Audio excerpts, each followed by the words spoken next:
تحذير: هذا المحتوى ترفيهي خيالي ولا يعكس الحقائق الإسلامية. النظريات المذكورة مثل التأمل البوذي قوى الأحجار الكريمة لا أساس لها في الإسلام، وهي مجرد تأويلات درامية لشخصية كرتونية يمنع تبنيها دينيا لعدم صحتها، وعليك الرجوع للقرآن والسنة لفهم العقيدة الصحيحة. نظرية جيلبن، السر الذي كشفته الرموز المخفية. في عالم كلارنس ظهرت الكثير من النظريات حول جيلبن، لكن أكثرها غرابة أن البعض يعتقد أن جيف تسبب في شلله بعدما قام بدفعه، بينما آخرون يقولون إنه كائن فضائي جاء من عالم آخر. لكن هل هذا صحيح حقا؟ الحقيقة ظهرت أمامي عندما اكتشفت شيئا غريبا. ظهرت رموز مشفرة تحت اسم جيلبن في إحدى الصور. هذه الرموز لم تتكرر، لكنها كانت المفتاح الذي يكشف سر هذه الشخصية. وبعد وقت وجهد كبيرين استطعت التوصل إلى التالي. فالرمز الأول هو عبارة عن اتجاه نحو اليسار، ثم مثلث، ثم علامة مستمر، وفي معناه العام يعني رمز التحول. عندما نقوم بتحليله نجد بأن الرمز الذي يشير إلى اليسار يعني العودة إلى الماضي. جيلبن كان إنسانا عاديا بالمعنى. أما المثلث فيعني التغيير، أي أن جيلبن كان إنسانا عاديا لكنه مر بمرحلة غيرت كل شيء. أما رمز الاستمرار فيعني التطور المستمر، أي أن هذا التحول لم يكن مؤقتا بل أصبح جزءا من حياته. وهنا يظهر لنا أن جيلبن لم يكن لا فضائيا ولا مشلولا، بل دخل في حالة من الحالات والتي ستصدمكم. إنها حالة التأمل العميق كما يفعل البوذيون، لكنه يستخدم طريقته الخاصة بالتجمد. لكن هل هذا صحيح فعلا؟ في البداية كنت أظن بأنني أخرف وحسب، حتى قمت بتحليل بقية الرموز.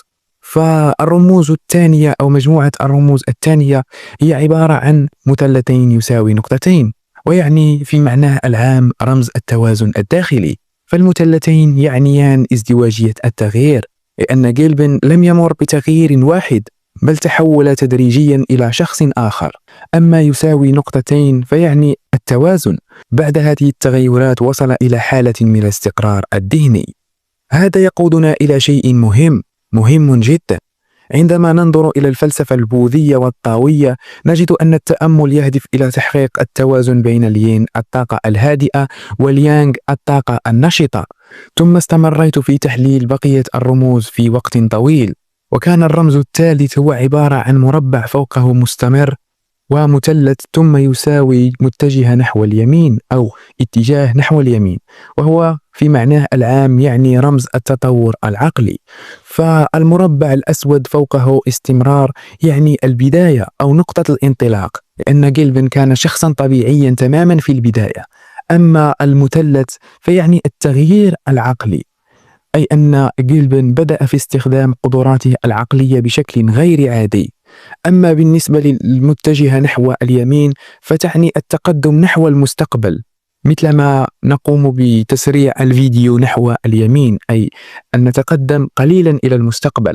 وانطلاقا من هذا الرمز يمكننا التوصل إلى أن جيلبن الآن أصبحت قدراته العقلية تتجاوز حدود الشخص العادي، حيث أن التأمل العميق مكنه من تحقيق توازن داخلي بين العقل والجسد، مما جعله يظهر وكأنه يملك قدرات غير عادية كما يظهر في المسلسل.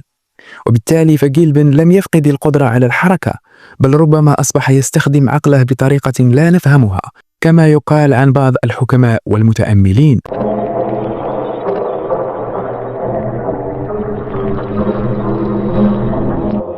ربما قد يكون كل ما قلته منطقي، لكن هذا ليس دليلا على أن جيلبن يتأمل، صحيح؟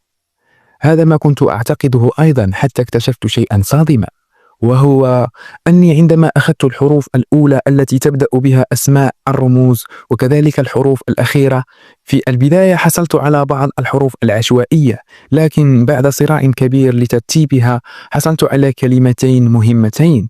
فالأولى هي ليستر، لكن ماذا تعني؟ إنها لا تعني فريق كرة القدم ليستر سيتي، بل تعني التوازن. كلمة ليستر تستخدم في الطائرات والسفن للإشارة إلى تحقيق الاستقرار والتوازن. هذا يتناسب تماما مع نظرية أن جيلبن وصل إلى توازن داخلي غير عادي عبر التأمل. لكن هل هذه هي الكلمة الوحيدة التي استخرجتها من كل تلك الحروف؟